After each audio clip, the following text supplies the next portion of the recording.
ጥያቄ ቁጥር 1 ስላሴ የሚለው ቃል ትርጉሙ ምንድነው?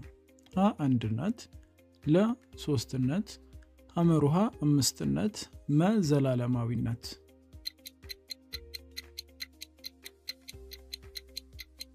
መልሱ ሶስትነት። ስላሴ በአካል ስንት ናቸው? ሀ 1፣ ለ 2፣ ሐመሩሃ 3፣ መ 4።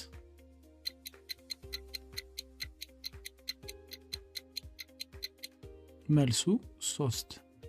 ስላሴ በባህሪና በመለኮት ስንት ናቸው?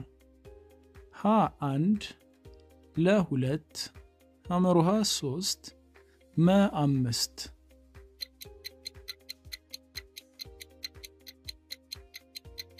መልሱ 1። የስላሴ ስም ዝርዝር የትኛው ነው?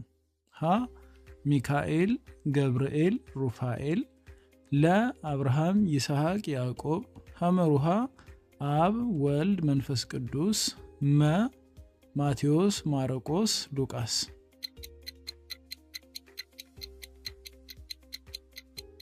መልሱ አብ፣ ወልድ፣ መንፈስ ቅዱስ። አብ የሚለው ቃል ትርጉሙ ምንድን ነው? ሀ ልጅ፣ ለ አባት፣ ሐመሩሃ መምህር፣ መ ጓደኛ።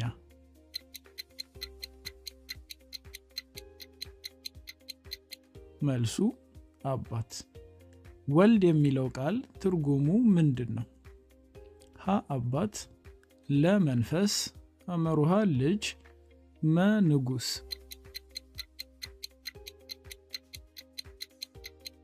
መልሱ ልጅ። መንፈስ ቅዱስ በስላሴ ትምህርት ምን ተብሎ ይጠራል?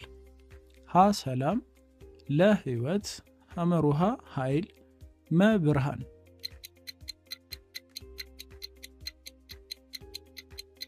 መልሱ ሕይወት። ስላሴ አብርሃምን የጎበኙት በምን አምሳል ነበር? ሀ በሶስት ሰዎች፣ ለ በእሳት፣ ሐመሩሃ በደመና፣ መ በነፋስ።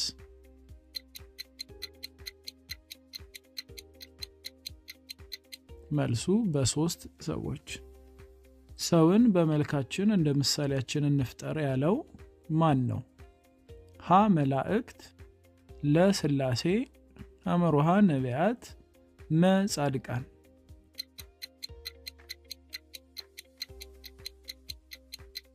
መልሱ ስላሴ።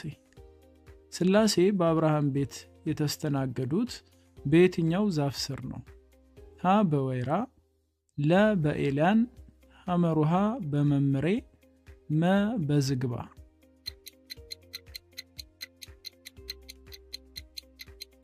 መልሱ